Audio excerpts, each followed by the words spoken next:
guys, good morning ma'am. Ngasi di ma'am ichanupa su lae bako ichanupa hanju lae boarding lagi ngarang lawbiru bane bako ado maje manaton je phunba hai tare manaton phunba do doctor da budi yengure bako ngarang lakpaga dum yengure bako manaton je si nakan nakan manungi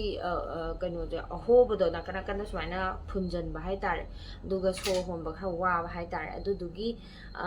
kaino allergy ne hai adu do yengbire e phare bako khoina sinus oidoira na pakhat uba hai tare ado yengbire e adu duga ngasi di mala abanina magi special oiba mana yam pam breakfast oina sembire je bako ngasi ju myam a day in my life namjara ke bako video je makha dum namjara ke dudi myam hongzala ke video khazare ngasi di special koi babu bhaiya lakpagi ngarang lakpa manaton phun bagi silere kara silere cha loli kana kara semag hui ngang hagalo yenge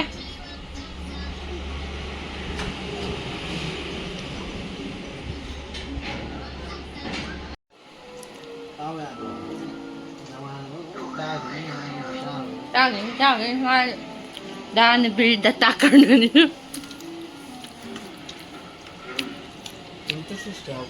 Tomato sauce loh Ima.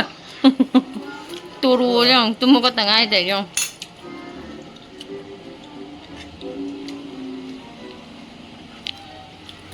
Ngasi je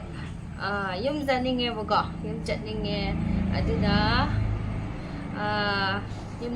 yumda haifetang chatlu je boka ai sigi fruit white kaino je cotton noi bazina fai na si jemli sale sabani na white na faidana ko aduna si manli sale duga aina sekada ba fanik to adu burake yengo ko maya sigi hanagi aina dum set krabade si suchi ma sejalani aduduga fruit ka matching oina ba white ki bag ama purani adugudo lore sum aina haidi sum chatningak pa hai tare han se lakpadagi chatri ba ko adugi ai sum chatningak pa adugi chatluge to bane do phanek se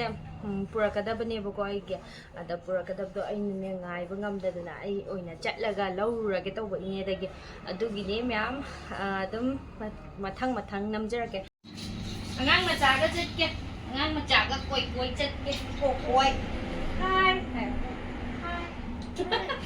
ikai kai tumo wala tanga ni ông se kai nu na kung di mana khotat ro mali ni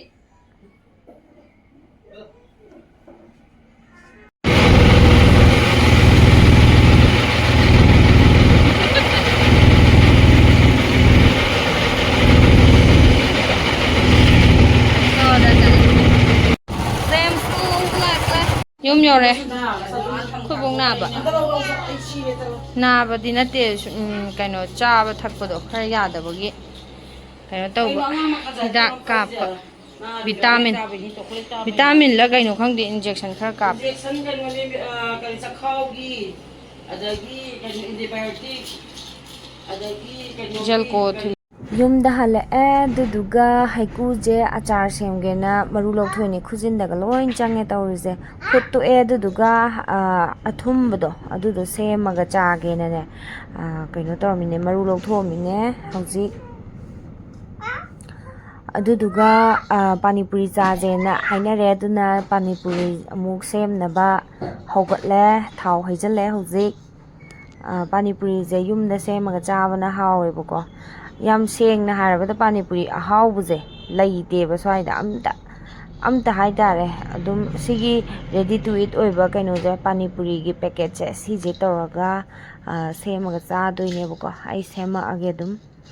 mathang toraga dum haidi flavor je manade bako aina sum charakpagi mahawdo adudo phangdebako saidadi hawai ga je uti thongjanbagumba adagi panipuri gi asengba mahau je chutney ama mithi chutney ga amta mahau je haidi asengba amta phangdebako adudina aina isana aina ꯁꯦꯝꯖꯔꯒ ꯆꯥꯒꯦꯅ ꯇꯧꯕꯅꯦ ꯂꯝꯁꯨ ꯍꯦꯜꯂꯦ ꯁꯤ ꯑꯉꯥꯡꯁꯦ ꯏꯅꯥꯛꯁꯤꯗ ꯂꯝꯁꯨ ꯍꯦꯟꯖꯜꯂꯛꯏꯖꯣ ꯑꯗꯨꯗꯣ ꯑꯗꯨꯝ ꯁꯦꯝꯃꯛꯑꯒꯦ ꯃꯌꯥꯝ ꯑꯩ ꯃꯤꯠꯇꯤ ꯐꯖꯅ ꯀꯥꯔꯦ